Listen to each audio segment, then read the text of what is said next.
파수꾼 새벽 기도회입니다. 오늘은 신천지 교리 비평 초등과정 제24과입니다. 주제는 거듭나는 성장 과정과 인내의 믿음이 됩니다. 신천지 강사는 초등과정 24과를 시작하면서 본문 성구를 예레미야서 1장 9절에서 10절 말씀을 인용하는 걸 볼 수 있습니다. 여호와께서 그의 손을 내밀어 내 입에 대시며 여호와께서 내게 이르시되 보라 내가 내 말을 내 입에 두었노라. 보라 내가 오늘 너를 여러 나라와 여러 왕국 위에 세워 내가 그것들을 뽑고 파괴하며 파멸하고 넘어뜨리며 건설하고 심게 하였느니라 하시니라. 신천지 강사는 이 본문에서 예레미야의 사명을 그 나라의 백성을 뽑고 파괴하며 파멸하고 넘어뜨리며 그래서 건설하고 심게 하는 거다. 이게 예레미야의 사명이다. 그래서 심판하고 재창조하는 거다. 예레미야의 사명을 마치 초림 때 예수님의 사명인 걸로 또 지금 재림의 때에 약속의 목자가 가진 사명인 걸로 이렇게 연결해서 해석을 하고 있는 걸 볼 수 있습니다. 이것은 성경을 벗어나도 너무 많이 벗어났습니다. 예레미야 성경을 몰라도 너무나도 모르는 겁니다. 예레미야서 1장을 이해하려면 예레미야서 52장까지를 이해를 해야 됩니다. 예레미야서 전체를 이해하면 이렇게 해석할 수가 없어요. 예레미야 사명이 이스라엘 백성들을 심판하고 재창조하는 거 아닙니다. 그러면 완전히 그 나라 백성을 끝장내고 새로운 민족을 만든다는 건데 예레미야 사명이 그것입니까? 예레미야서를 조금만 더 읽어봐도 그게 아닌 것이 드러나는데 신천지 강사는 총회장이 이끌어가는 대로 따라가기 위해서 이렇게 해석하는 거예요. 예레미야서 1장 16절에 내가 나의 심판을 그들에게 선고하여 그들의 모든 죄악을 징계하리라. 하나님께서 이스라엘 백성들의 죄를 알리고 그래서 그 죄악에 대하여 징계하겠다라고 말씀하지 않습니까? 예레미야 1장입니다. 그래서 회개하고 빨리 돌이키도록 알려라. 그 사명을 받은 거죠. 예레미야서 25장에 가보면 그러므로 여호와께서 그의 모든 종 선지자를 너희에게 끊임없이 보내었으나 너희가 순종하지 아니하였으며 귀를 기울여 듣지도 아니하였도다. 예레미야 선지자뿐만 아니라 많은 선지자를 보냈지만 이스라엘 백성들이 듣지를 않았습니다. 그가 이르시기를 너희는 각자의 악한 길과 악행을 버리고 돌아오라. 이것이 선지자들의 사명입니다. 예레미야 25장 6절에 너희는 다른 신을 따라다니며 섬기거나 경배하지 말며 너희 손으로 만든 것으로 나의 노여움을 일으키지 말라. 그리하면 내가 너희를 해하지 아니하리라 하였으나 이스라엘 백성들이 왜 우상 숭배합니까? 왜 하나님을 믿는 걸로 만족하지 않고 우상 숭배로 쫓아갑니까? 이방인들을 보니까 저들은 자기 욕심대로 살면서도 신을 숭배하고 또 그 신들이 자기들이 원하는 걸 준다고 하니까 풍요를 준다고 하니까 바알 신이나 아세라 신은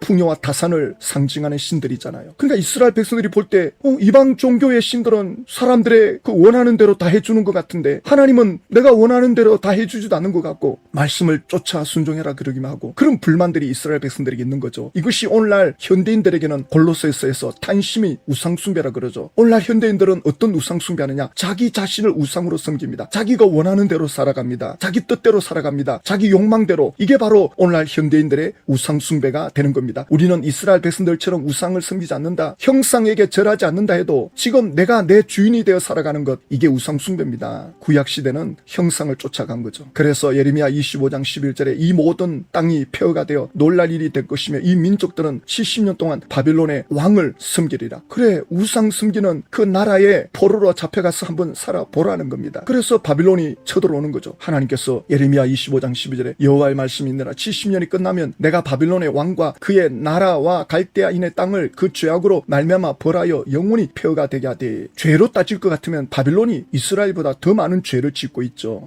도덕적으로나 윤리적으로나 또 영적으로나 죄가 가득 차 있는 나라죠. 이게 이제 요한계시록에 오면 오늘날에도 바빌론을 쫓아가는 그들에 대한 심판을 요한계시록에서 말씀하고 있죠. 그래서 이스라엘 백성들을 바빌론이 포로로 잡아갔지만 그 바벨론은 완전히 심판으로 영원히 폐허가 되게 하겠다. 하나님께서 말씀을 미리 하시죠. 결국 70년째가 됐을 때 바빌론은 메데파스에 의해서 완전히 끝장나죠. 예레미야의 사명은 그들이 죄를 깨닫고 하나님께로 돌아오게 하는 겁니다. 그들을 심판하고 새로운 나라로 재창조하는 것이 예레미야의 사명 아닙니다. 이 예레미야의 사명과 예수님의 사명 그리고 신천지 약속의 목자의 사명과 연결시키는데 이건 완전히 성경을 왜곡해가지고 알레고리 해석 자기 마음대로 해석하는 겁니다. 예수님이 이 땅에 오셨을 때 세례 요한이 제일 먼저 예수님의 사역을 알아보고 하신 말씀이 보라 세상 죄를 지고 가는 하나님의 어린 양이로다. 예수님은 이 땅에 세상 죄를 지기 위해서 오신 분입니다. 심판하러 오신 분이 아닙니다. 인간들이 받아야 할 그 죄를 대신 짊어지고 심판을 받기 위해서 대신 저주받기 위해서 마가복음 10장 45절에는 예수님의 목숨을 대속 약속 제물이 되어 주기 위해서 오셨다. 이것이 예레미야 31장에 예언되어 있죠. 여호와의 말씀이니라. 보라, 날이 이르리니 내가 이스라엘 집과 유다 집에 새 언약을 맺으리라. 이 언약은 내가 그들의 조상들의 손을 잡고 애굽 땅에서 인도하여 내던 날에 맺은 것과 같이 아니할 것은, 옛 언약은 모세를 통해서 시내산에서 십계명을 준 것이 옛 언약입니다. 이제 내가 새 언약을 주겠다. 왜냐하면 그 옛 언약이 깨트려졌거든요. 32절에 내가 그들의 남편이 되었어도 그들이 내 언약을 깨트렸습니다. 하나님께서 이스라엘 백성들을 출애굽시키고 시내산에 와서 모세를 통해서 십계명을 주면서 마치 혼인서약을 합니다. 내가 너희들을 이렇게 돌볼 것이다. 너희들은 나의 말씀을 청종해야 된다. 그러자 백성들이 지키겠다 해놓고는 돌아서서는 하나님 말씀을 떠나 살아가게 됩니다. 그래서 선지자들이 와서 하나님 말씀대로 살아야 된다. 하나님 말씀을 따라가야 된다. 그런데 백성들은 전부 자기 욕심대로, 자기 원하는 대로 살아가기가 바쁜 거예요. 하나님께서는 이 백성들을 심판할 수가 없죠. 끝장낼 수가 없습니다. 애굽에서 이스라엘 백성들을 건져올 때 그런 목적으로 건져온 게 아니거든요. 이제 끝까지 내가 가겠다. 아브라함, 이삭, 야곱에게 하나님이 약속했습니다. 내가 이 백성들과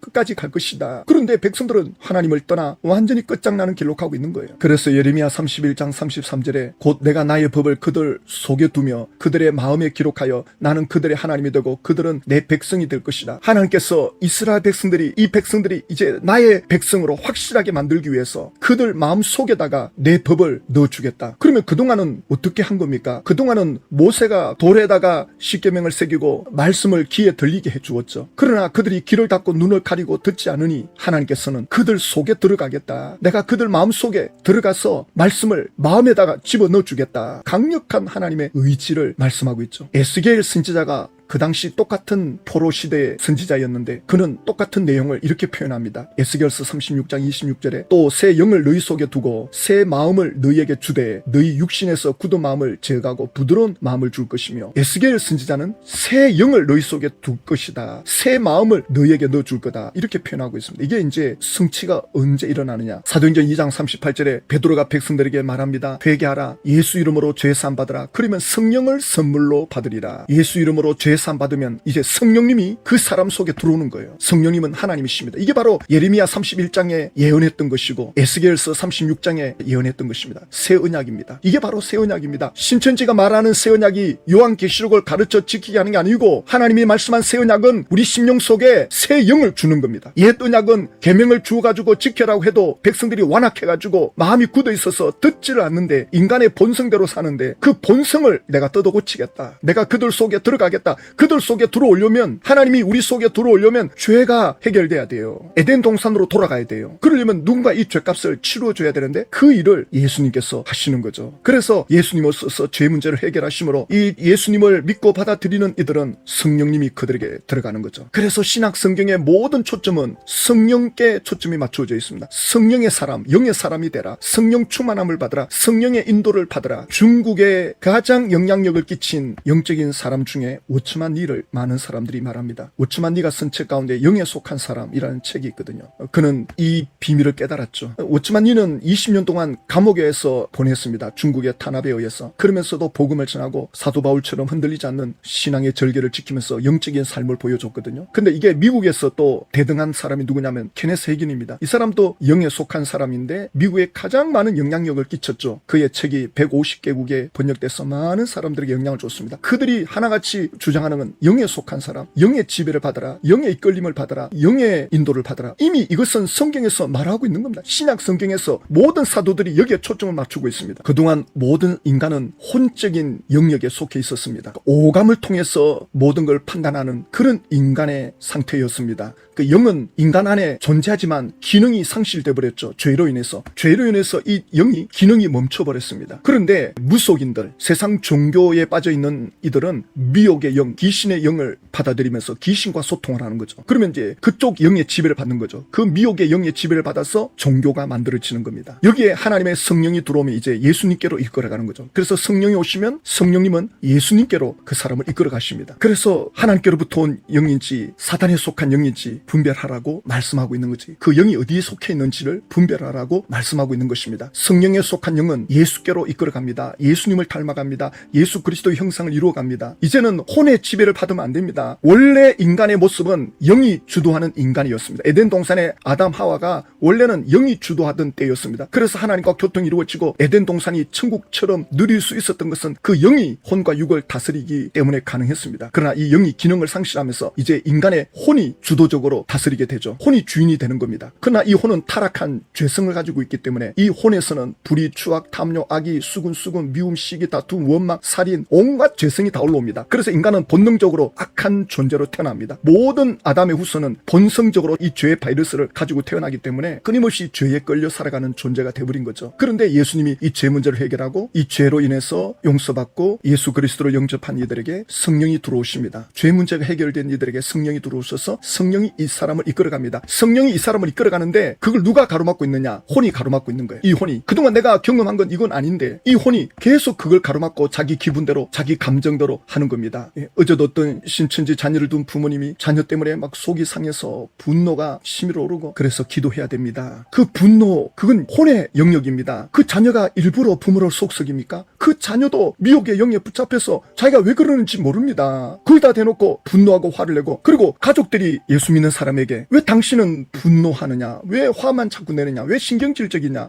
왜 짜증을 내느냐? 왜 욕을 하느냐? 그러면 아직 그 사람은 육에 속한 사람이에요. 고린도전서에 육에 속한 사람과 영에 속한 사람을 말씀하고 있지 않습니까? 육에 속한 사람은 자기 기분대로 말하는 거예요. 자기 기분대로 행동하는 겁니다. 자기 감정대로. 그건 타락한 죄의 본성입니다. 이제는 예수 안에 들어오면 영의 지배를 받아야 됩니다. 사랑과 희락, 화평, 오래 참음, 자비, 양성, 충성, 온유, 절제, 성령의 열매. 성령은 그쪽으로 이끌어갑니다. 그런데 이 혼이 계속 가로막고 있는 거예요. 왜? 내가 그동안 내 기분대로 살아왔기 때문에, 내 생각대로 살아왔기 때문에. 그래서 우리가 하나님 앞에 이 혼을 굴복시키는 거죠. 혼이 주인이 되면 안 되는 거죠. 영이 주인이 돼야 되는 거죠. 예수 안에 들어왔는데도 여전히 내가 주인이 돼 있으면 성령의 역사가 나타나지를 않는 것입니다. 이 성령의 역사가 나타나게 되면 초월적인 역사가 일어나는 거죠. 죄를 다스리고 환경을 다스리고 육신을 다스리는 질병을 다스리는 차원이 달라집니다. 실제로 그렇게 살아간 사람들이 굉장히 많습니다. 그런데 이제 일시적으로 성령의 기름 부음을 받을 때 일시적으로 그런 능력이 임할 때는 세상도 이기고 죄도 이기고 또 육신의 질병도 이기고 해요. 성령의 기름 부음에 일시적인 건 경험하는데 이게 지속적으로 되기 위해서는 성령 충만이 성령의 지배를 늘 받아야 되는데 이게 우리 신앙생활의 중요한 키가 되는 것이죠. 그래서 사도 바울은 에베소서 3장에서 기도하기를 우리 속사람이 강건하기를 하나님의 사랑과 능력이 얼마나 큰지 그 깊이와 넓이가 얼마나 대단한지를 알고 그게 충만하게 있기를 구하노라. 사도 바울도 이런 기도를 했고 베드로도 또 사도 요한도 끊임없이 우리의 속사람이 하나님의 영으로 충만해지기를 그렇게 성경은 말씀하고 있습니다. 자, 그런데 신천지 강사는 이 말을 하면서 어디로 이제 결론을 내리느냐? 신앙생활의 목적은 천국과 영생이다. 그러기 위해서 어떻게 해야 되느냐 하면서 이제 신천지가 원하는 대로 이제 설명을 하는 거죠. 그러나 천국과 영생은 인간의 의지로 되는 게 아닙니다. 천국 간다, 영생을 하게 된다. 이거는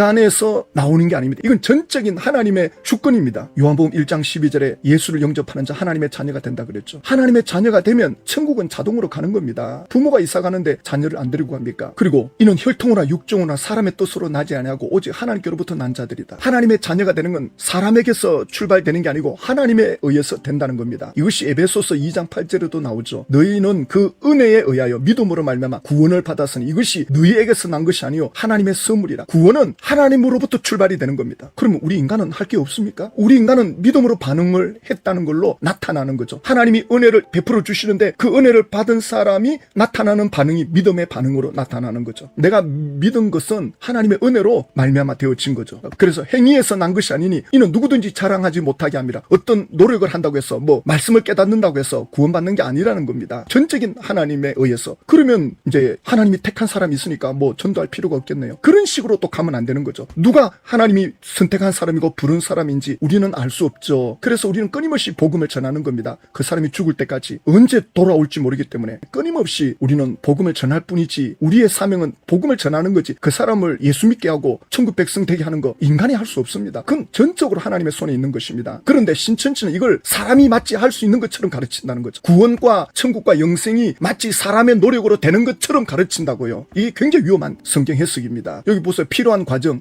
천국과 영생을 얻기 위해서 필요한 과정이 뭐냐? 거듭나야 된다. 그럼 거듭나려면 어떻게 했느냐? 하나님의 말씀을 듣고 지켜야 된다. 이렇게 나오거든요. 그러나 요한복음에 예수님께서 거듭남에 대해서 말씀하잖아요. 3장 5절에 예수께서 대답하시되 진실로 진실로 내게 이르노니 사람이 물과 성령으로 나지 아니하면 물은 죄 씻어주는 역할을 합니다. 죄 사함입니다. 죄 사함을 받고 성령으로 거듭나는 겁니다. 성령께서 역사해 주셔야만이, 성령께서 깨닫게 해주셔야만이 예수님이 나의 구원자이시다라고 고백할 수 있다라고 말씀하지 않습니까? 그러니까 성령에 의해서 거듭나는 겁니다. 결과론적으로 볼 때 저 사람이 예수 믿고 회개했네, 그러면 거듭났나 보다, 인간적으로 볼 때는 그렇게 판단하죠. 그렇지만 그가 믿고 돌이키는 건 성령의 역사입니다. 예수를 믿고 돌아온다? 그건 성령님의 역사입니다. 아니 내가 믿어서 돌아온 건데? 그러나 성경은 성령의 역사다라고 말씀하고 있습니다. 성경이 그렇게 말씀하고 있습니다. 그러나 신천지는 거듭나는 것도 하나님의 말씀을 듣고 깨달으면, 또 그리고 천국과 영생으로 가기 위해서는 성장해야 된다, 신앙이 성장해야 된다. 그것도 역시 하나님 말씀을 듣고 깨닫는 걸로, 물론 하나님 말씀을 듣고 깨닫는 거 무시할 수 없습니다. 중요합니다. 그러나 그보다 더 선행이 돼야 될 것이 있는데,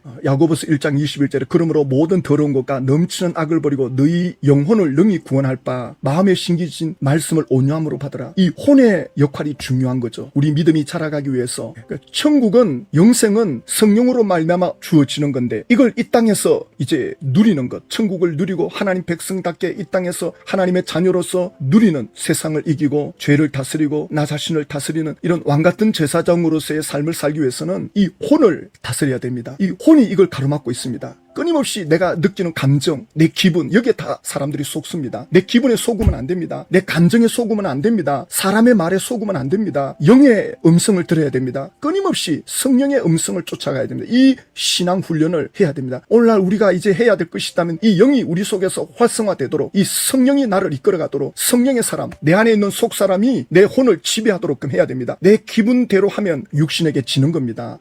끊임없이 이 육신의 생각이 영의 생각을 가로막고 있는 거죠. 그래서 육신의 생각은 사망이요 영의 생각은 생명과 평안이니라 라고 말씀합니다. 육신의 생각을 쫓으면 사망은 단절되는 거죠. 은혜가 단절되고 모든 게 멈추는 거죠. 사망은. 그러니까 육신의 생각은 모든 게 단절이 되는 거예요. 그러나 성령의 생각은 생명과 평안이다. 살아나는 역사, 평안의 역사가 일어나는 겁니다. 이걸 해야 됩니다. 그렇지 않으면 육신에게 지게 됩니다. 근데 신천지는 계속 이 천국과 영생을 얻기 위해서 인내해야 된다. 핍박이 오든지 시험이 오든지 이걸 인내해야 된다. 그러면서 우주 공간에 두 가지 신이 있다. 그동안 수많은 선지자들이 세상신 마귀에게 핍박을 받아왔다. 오늘날에도 약속의 목자가 왔는데 지금 핍박을 받고 있다. 이렇게 가르치고 있습니다. 기가 막힙니다. 완전히 이건 귀신의 가르침인데, 베드로 전서 2장 20절에 죄가 있어 매를 맞고 참으면 무슨 칭찬이 있으리요. 신천지를 왜 핍박합니까? 만약에 신천지를 다니면서도 가정생활이나 직장생활에 흐트러지지 않는다면 누가 욕합니까? 그런데 매일 신천지 불러내잖아요.